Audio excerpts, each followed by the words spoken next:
All right, it's that time again. Time for the solo overnighter in the woods. I'm thinking we do a do-it-yourself tree tent. Let's get to it. We're talking about tree tents. Let's go ahead and kick this off with a huge disclaimer. I'm not against tree tents whatsoever. In fact, YouTube search Corporals Corner tree tent, and you're going to see that I purchased one with my own money about 4.5, 5 years ago. Did an overnighter, and it turned out outstanding. Why? Because I did it. My only complaint is that tree tents, even back then, tend to be pricey. Cheap ones go for $400 to $500, all the way up to $1,800 to $3,000, depending on the options that you choose. Companies aside, that's the price range. So, in my opinion, if you're car camping and you want something luxurious, spend $2,000, go out there with your family, and have a tent that's suspended between trees and be off the ground, like the Ewok Village. If you want to go out for a simple overnighter, I'm going to show you an easier, more cost-effective way, and we're going to use one thing, our skill set. Now what you see right here are two 55-gallon drum liners, one inside the other, with two poles slid through and the ends are cut off. If you haven't seen the video from 2 weeks ago, here's a thumbnail, check it out. We made a tripod raised bed, and watching the first few minutes will show you how we got to this point right here. Now from here, all we're going to do is add some cross members that are perpendicular to those two parallel poles and lash them off using an arbor knot and number 36 bank line.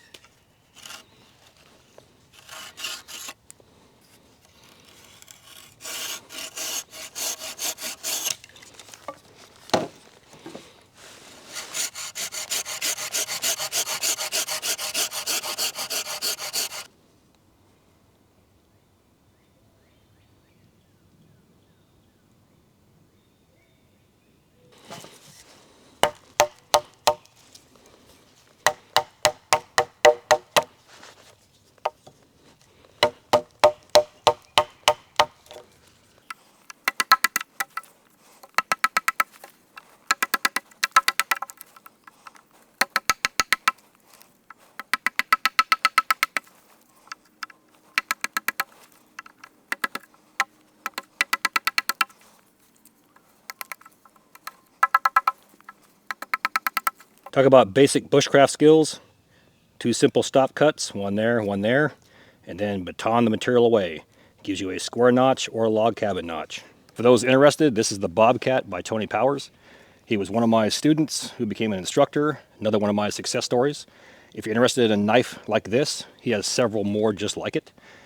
Go to the description box. The link will be right there. It will say the Bobcat knife. Click on it and message him and get her done.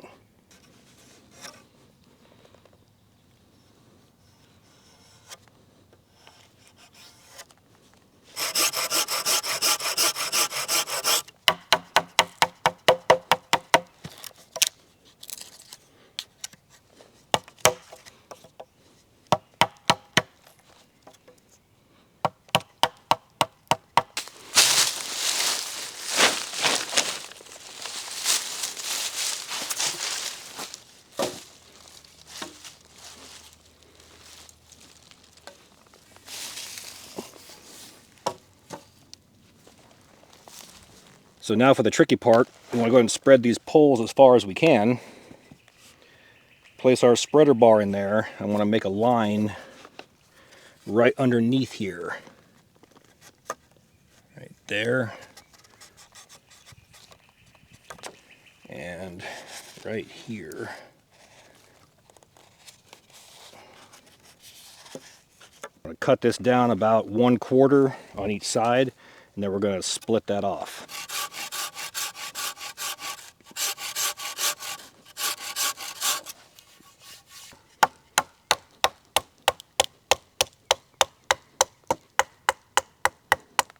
Driving it towards that stop cut, there's no fear of it jumping out and actually cutting me because we're embedded in the wood, and the wood's only going to go as far as it can to that stop cut, and then it's going to pop right off just like that.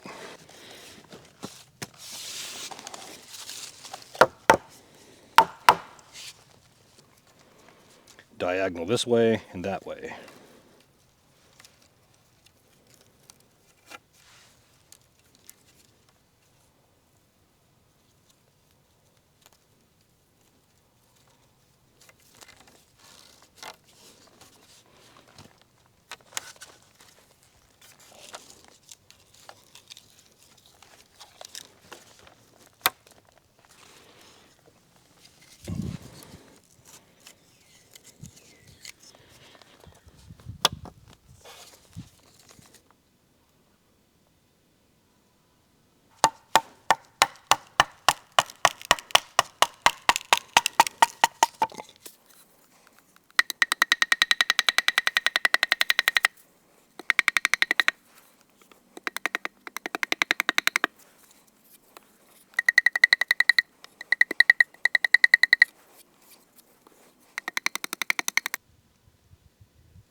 All right, so let's go ahead and have a quick discussion on spreader bars.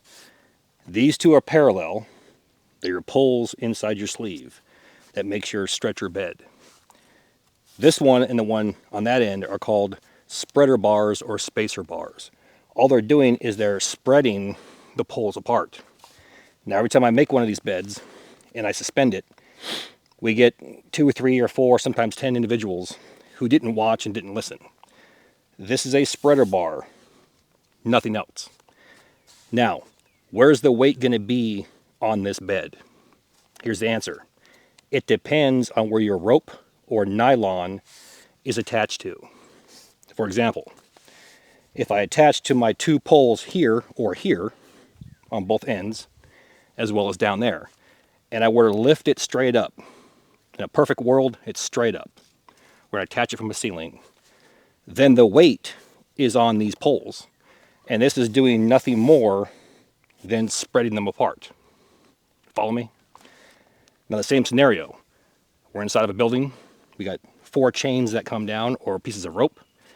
And we're going to attach to our spreader. Here, here, that end, that end. Where's the weight now? The weight is on the spreader bar and that lash. If that lash were to break or pop off, what's going to happen? These poles will drop. So once again, the weight is distributed by the attachment points. So to keep safe, we have this tree right here and the one at that end. We're going to wrap around the trees, create 2 pigtails, and we're going to attach to our long parallel poles.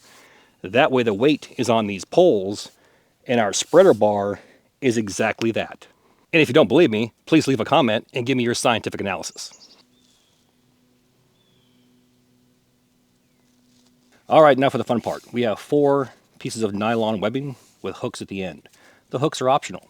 You can buy this at any store, Home Depot, Lowe's. You might have it at Walmart, definitely on Amazon. It weighs almost nothing. Now, I prefer the metal hook, and I'll show you why here in a minute. I'll just simply wrap it around a tree, and I'll pass it back through that hole right there, and it will lock itself down just like a running bowline. It's not going to go anywhere.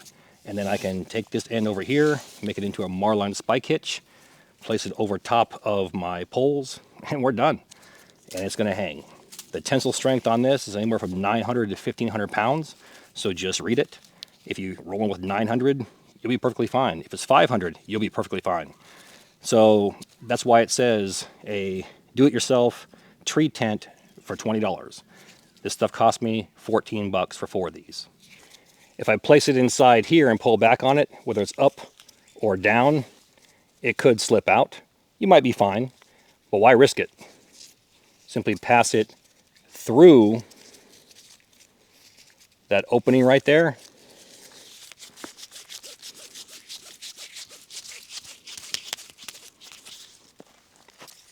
And then from here, we're going to move it over here to the side. And this will go on one end. Do the same thing on this end, and it will crisscross this way.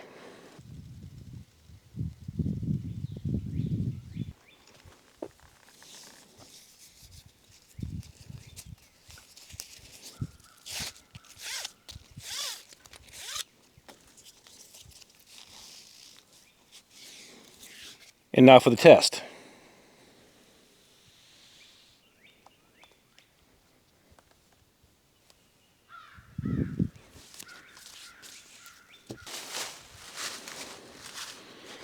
And now for our second test.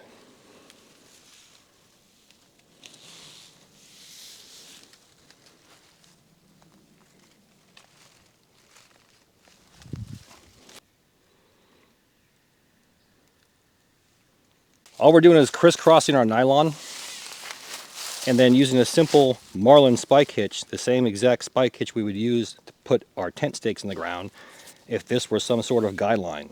We're treating this as guidelines, that's all we're doing. Once we have it up, we can make minor adjustments to level it off.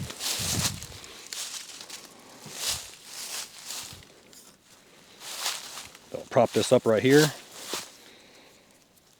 twist it over, pull it through, and then tighten it down.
Let's go ahead and talk about a couple of features on here. Being that we're close to summertime, it's currently 75 degrees Fahrenheit, and tonight it's going to be 50 degrees Fahrenheit.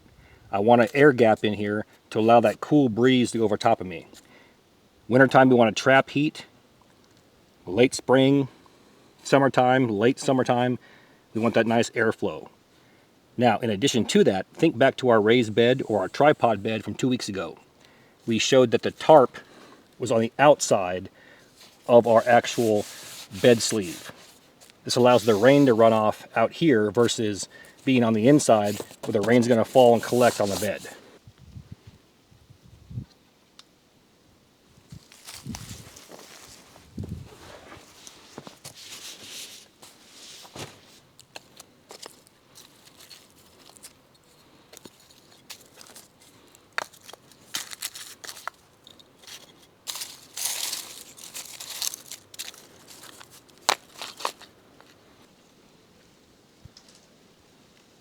As we discussed earlier, this is a Marlin spike hitch. It's not going to loosen up because it's under tension. However, if you're concerned, all you got to do is make an overhand knot right here at the base. And this guarantees that it can't slip through that loop there. See the size of that thing? All right, so we have our shelter done for the night. We have our firing done. Only logical thing next is chow. But first, I want to go ahead and get to this because tonight we got some campfire stories. Now, those that missed last week's video, go back and check it out. Here's what the thumbnail looks like. And in last week's video, we went ahead and talked about missing 411 and those state park investigations being led by Dave Politis. So if you missed last week's video, you weren't notified, or you didn't bother to look, go ahead and check it out. There's a lot of cool information. Now, how does that tie into this week? Well, I told those stories over the campfire, and a lot of people enjoyed that and asked me if I would do some more. So we'll go ahead and do one more tonight. If we get the views, people like it, and it's worth your time, it's worth my time, then we might make that part of our overnighters. So once again, at the campfire portion this evening, we'll talk about one of the many times I almost died. Now, let's go ahead and talk about the Etsy store. It's open as we speak. Once again, the Etsy store is open. Go to my video description box, click on the Etsy link, and boom, there's the store. What do we have this week? Well, for those that were following my Facebook and my Instagram pages, you'll see that we have our folding skillet that's actually a Corporals Corner cold handle folder. Check that out.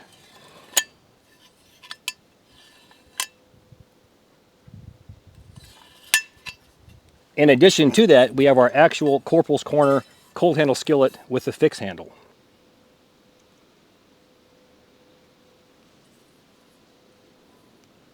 Followed by our Corporals Corner Frontier Skillet 2.0 with a hole that's drilled in the pipe nub that allows you to place a stick in there and secure it down with a wing nut screw. And last but not least, we have our Corporals Corner skillet bag made by Campcraft Outdoors. It will actually hold all three of those skillets.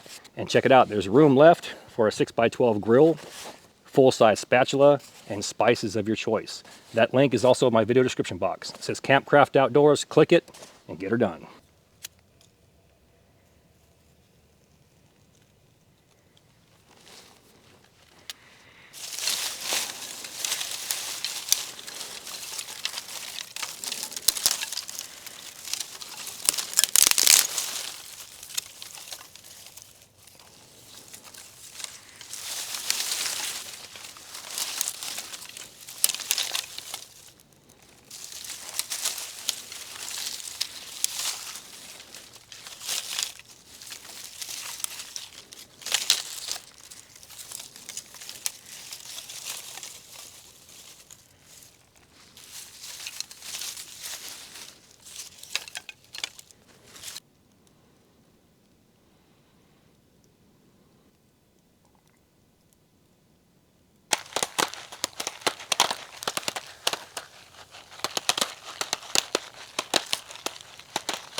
As always, you want to have situational awareness. The breeze is going that direction. I want to blow as low as I can into those coals. That way it's going to carry the smoke away from my face. It's actually going to have the heat rise and ignite the dry wood.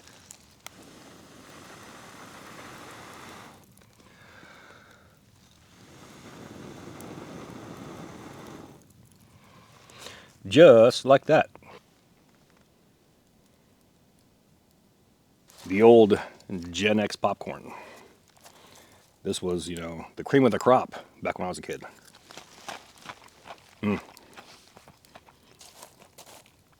Prior to this, we had to get the pan, put the oil in it, add the popcorn salt,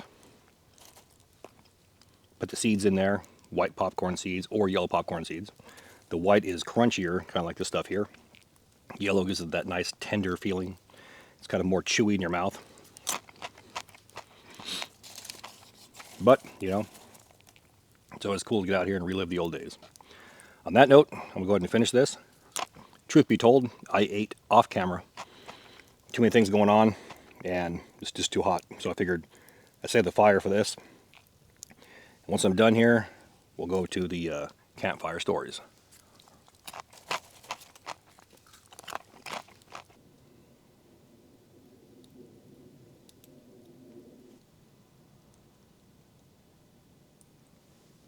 We talked about smoke earlier, and it's one thing I need to stress is I see these pictures and videos of people online. They got a bird's nest and they're like this, and they got smoke just all around their face, and they're coughing. And it's like, just have the common sense to turn around and face the other direction, and then the wind's going to actually be at your back and help blow through that bird's nest and carry the smoke away from your body. Whenever I see that, one of two things comes to mind. Either they weren't trained and they're learning, and that's a good thing. Or two, well, it's a good thing because you learn what not to do ever again, right? Touch that fire. Oops, I burned myself. I won't do that crap again. And the other thing that comes to mind is if they are being trained, I question that kind of training. You know what I'm saying? All right, so tonight's campfire story. One of the times I almost died. We're going to go back to 1998. I was a young corporal in the Marine Corps. Had a fire team, first squad, first team, 3rd Battalion, 7th Marines, Lehman Company.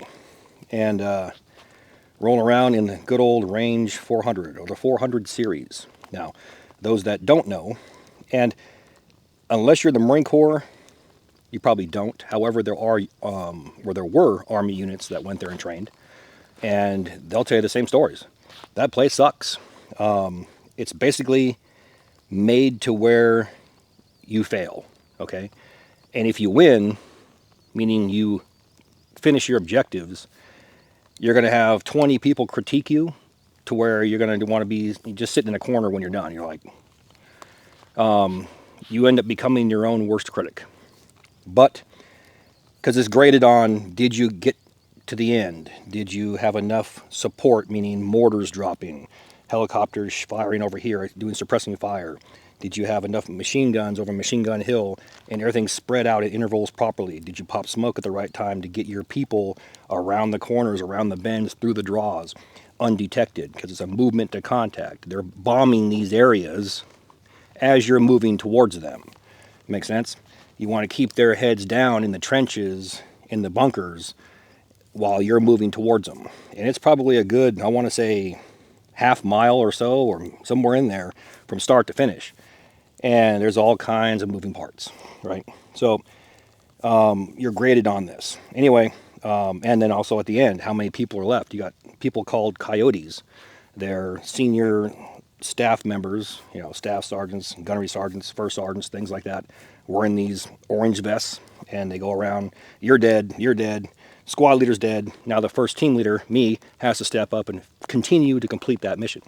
They make it as realistic as possible, is what I'm trying to say. Now, that sets the tone for what we're going to talk about. Halfway through, advancing on this series of bunkers, which were tires and things like that, helicopters come, boom, boom, boom, boom, boom.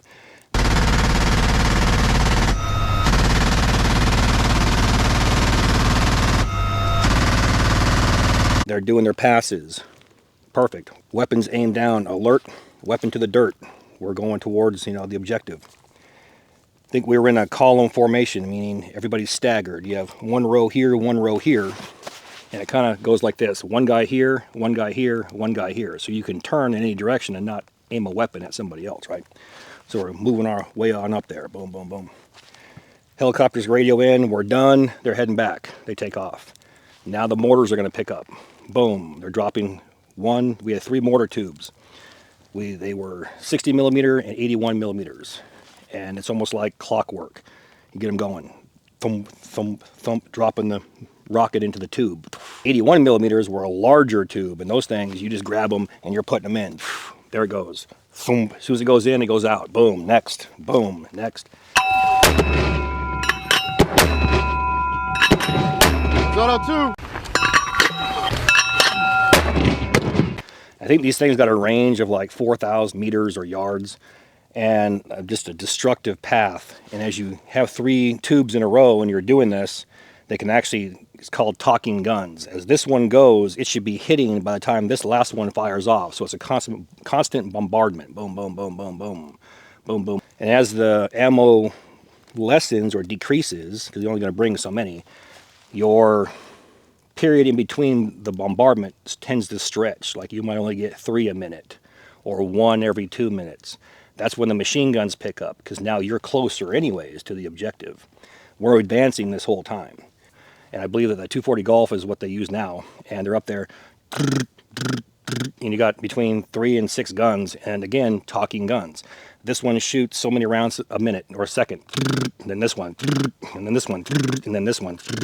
So that the barrels won't overheat. And you're getting that constant bombardment of ammo and rounds heading down range.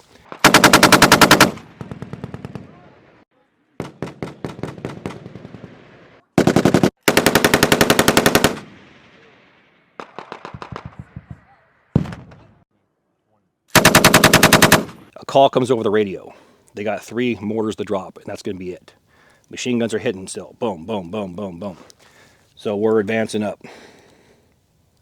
We see the first blast in the mortar. Boom. Okay.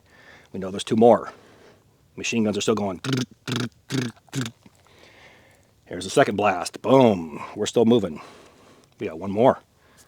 And we're there, baby.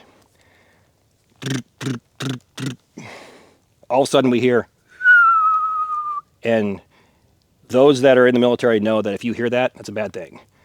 I turn around and look at my buddy who's the squad leader, and as he says, get down, boom, it blows up probably 50, 60 yards away from us. Maybe 100 if we're lucky. Danger close at that time on that range was, I think, 400 yards or 400 meters for the blast radius to make sure that you're safe. If you're within that, you should be safe. This thing landed right over here. All I remember is waking up like this on the ground, my leg all kicked back, my arm like this, weapon laying over here, and I look up and see nothing but smoke and crap and debris. I can't hear anything. It's kind of like that scene with Tom Hanks from Saving Private Ryan. Everything's all like ringing, and I'm like looking around and trying to see what's going on, but I'm laying down though. I'm like this. I'm looking around. So being the age that I was, 22, first thing I do is go, still got it. Then I wiggle my toes in my boots, and I'm like, okay, I seem to be fine. I'm going to go ahead and get up. So I start to move like this. I look, and my buddy, the squad leader standing right here, grabs my harness, yanks me up like this, and I look around, and just smoke everywhere. We're covered in crap, and he's telling me something. I can't really hear what he's saying. It's muffled, but I get what he's telling me. He's going to go look over there. Like, I'm going to go look over here. And I go, okay, I'm going to go over here. So we're going to look for our people, a 13-man squad. At that point, here comes the Humvees. They're driving up. Everybody's there. Our gunnery sergeant's screaming, MF in this and MF in ceasefire. Get in the Humvee now. So we get in there. And then as we're driving out, we see the EOD guys, the explosive ordnance disposal. They're driving up to the range. The range is cold now. It's done. We're not shooting there no more. We're heading back to the camp. So they dump us off. We get out with our weapons. We're all dirty and messed up and just hating life. And then we all realize that we almost died, right? We're come, gaggling on into the base camp. We look over and there's second platoon talking to third platoon. They're like, dude, they almost got whacked by their own people. And we're like, yeah, so we're trying to make sense of it and getting some water. We look over and here's weapons platoon. They got a dude up against the wall. There's a staff sergeant, there's a gunny over there, and they're screaming, MF this and MF that. You almost killed somebody. And they grab his face and like aim him towards us. He's like, look at him. Look at him. He's like, you almost killed those boys. And yeah, so basically they took him back to the rear or back to the headquarters, and where they proceeded to train this individual so that it would never happen again. So long story short, that's one of the many times that I almost died. And it was during training. So people say, well, how could this happen during training? Well, that's why, because we use live rounds, live ammo, and we play like it's real. And then we do it until you can't do it wrong. And that was my era in the 90s. I'm quite sure it's the same way now. Weapons are probably similar, more effective, and they still train like it's real.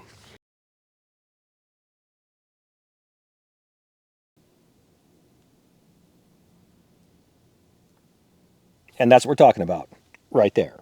A do-it-yourself tree tent for less than 20 bucks.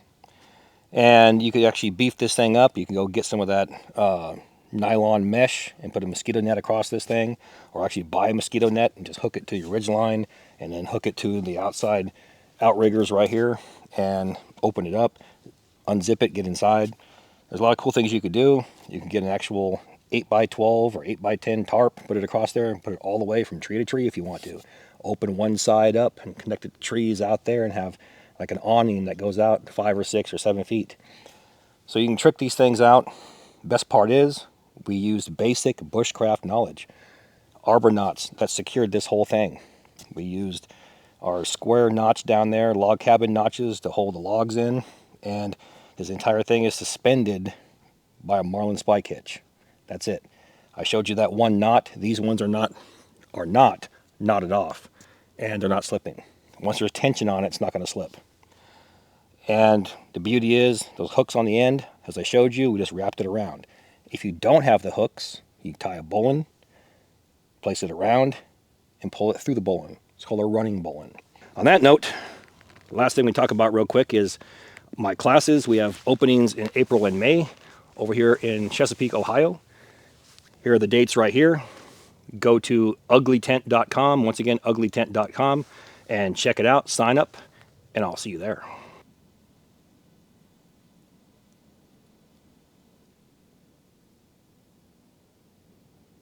Go ahead and end this bad boy off. Why? Because in the morning I have to go ahead and get this editing done. I got a whopping 4 hours to do so and then get that video up.